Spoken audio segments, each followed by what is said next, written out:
Hi friends, ഇന്ന് നമ്മൾ രണ്ട് ബൂട്ടിന്റെ കമ്പാരിസൺ വീഡിയോ ആയിട്ടാണ് വന്നിട്ടുള്ളത്. ഇതാണ് ഈ ഒരു ബൂട്ടുകൾ കേട്ടോ. ഇത് ആൻസ GI9 ആണ്, ഇത് ആൻസ പിസോ ആണ്. ഈ ബൂട്ടുകൾക്ക് കുറച്ച് ഡിഫറൻസ് ഉണ്ട്. ആദ്യം നമുക്ക് ഇതിന്റെ ഡിസൈൻസിൽ നിന്ന് തുടങ്ങാം. ഈ ആൻസ GI9 കുറച്ച് മിനിമൽ ആയിട്ടാണ് വന്നിട്ടുള്ളത്. ഡിസൈൻ വൈസ് നോക്കുമ്പോൾ കുറച്ചും കൂടി അടിപൊളിയായിട്ട് നമുക്ക് അട്രാക്റ്റീവ് ആയിട്ട് തോന്നുന്നത് ഇതാണ്. രണ്ടും അഡിഡാസിന്റെ സിമിലർ ഡിസൈൻസ് ആണ് വന്നിട്ടുള്ളത്. പിന്നെ ഇതിന്റെ സ്റ്റഡ്സ് എടുത്ത് പറയാനാണെങ്കിൽ ഇത് ഓൾറെഡി പ്രൂവൺ ആയിട്ട് ഹാർഡ് ഗ്രൗണ്ടിൽ നല്ല മൈലേജ് തരുന്ന ഒരു സ്റ്റഡ് ആണ്. ഇത് പുതിയൊരു ട്രെൻഡാണ് കേട്ടോ. പുതിയൊരു സ്റ്റഡ് പാറ്റേണും ട്രെൻഡിൽ ഓടിക്കൊണ്ടിരിക്കുന്ന ഒരു സ്റ്റഡ്സ് ആണ് ഇത് വന്നിട്ടുള്ളത്.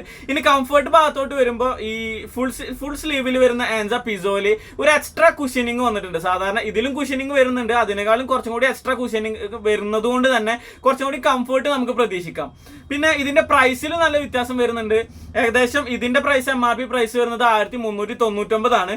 ഇതിന്റെ പ്രൈസ് വരുന്നത് 1249 ആണ്. അപ്പൊ പ്രൈസിലുള്ള ഡിഫറൻസും പ്രതീക്ഷിക്കാം. ഈ ഒരു പ്രൈസ് റേഞ്ചിൽ ഇത്രയും കംഫർട്ടും നല്ല സ്റ്റഡ്സും അതുപോലെ തന്നെ ഇത്രയും ഡിസൈനും ഇത്ര ലുക്ക് തരുന്ന ബൂട്ട് വേറെ നിങ്ങൾക്ക് കിട്ടാൻ ചാൻസ് ഇല്ല. അപ്പൊ ഇതാണ് ഈ ഒരു ബൂട്ടിന്റെ ഡിഫറൻസസ്.